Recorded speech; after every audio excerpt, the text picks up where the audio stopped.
one hand, I appreciate that sometimes it's not possible to know the audience as well as you wish.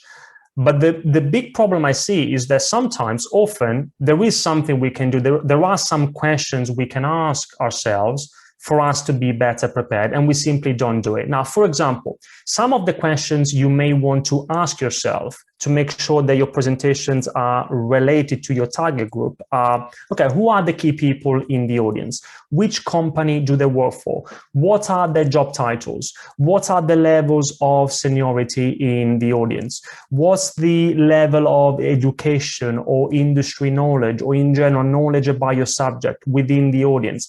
What's the age range of the audience? Why is that important? That could be important because, for example, if you want to include some anecdotes or examples in your presentations, you need to make sure that they are relevant to that particular age group, to that particular audience. What's the gender split? Again, I'm not saying that all these questions are always relevant, but some of them could be.